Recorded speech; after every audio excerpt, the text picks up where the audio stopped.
Hooray for Hollywood! Hello there, Stan the Movie Man with your WIMZ.com movie review.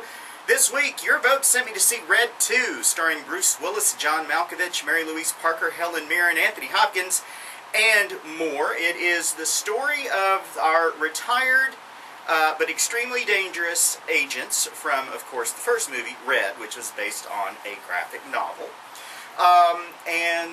For some reason, they are being sought for nuclear terrorism attached to something called Project Nightshade. Now, they don't know anything about Nightshade, and they decide they need some help. So they enlist their various friends from various agencies around the world, including a couple of Russian agents, Katya, played by Catherine Zeta-Jones, and Ivan, played by Brian Cox. Everybody is after them, including a hired killer by the name of Han Cho-bai, who is played by Lee Byung-hun, and he has a particular grudge against Frank Moses, who of course is played by Bruce Willis, for some events in the past. There's a lot of sort of that grudge thing going on back and forth. In order to find out more about Project Nightshade and to find out where it is, they have to break a crazy scientist out of an MI6 high-security prison. That's Edward Bailey, played by Anthony Hopkins. Now, it turns out Nightshade is a nuclear device that was smuggled into Russia one piece at a time in diplomatic pouches and assembled in Moscow. This was back during the Cold War in the Soviet Union days.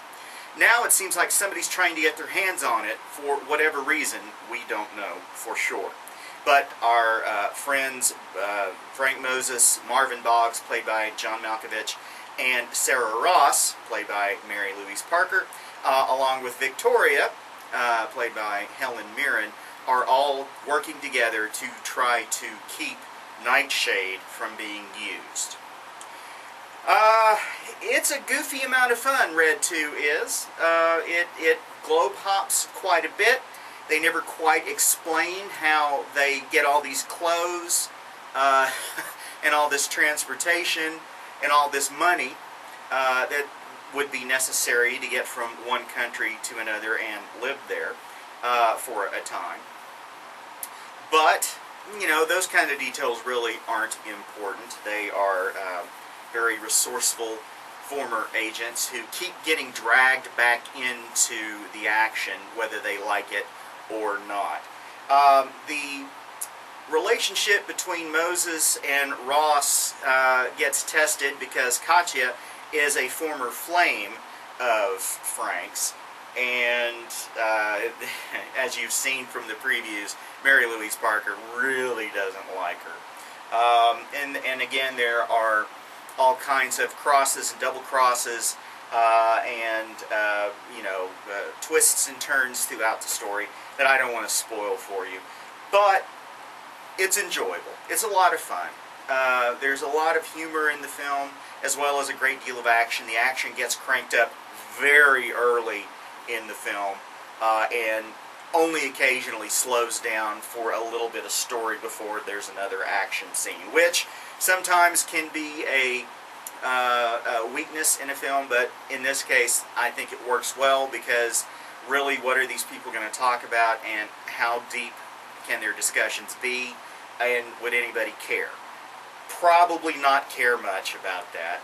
But again, a lot of fun, moves really quickly, a lot of humor, a lot of action, and Anthony Hopkins does a great job as the crazy Edward Bailey, who may not be as crazy as everybody thinks. I'm giving it 5 guitars. Go to WIMZ.com to read my complete review, as well as to vote on the movie that I'll see next time.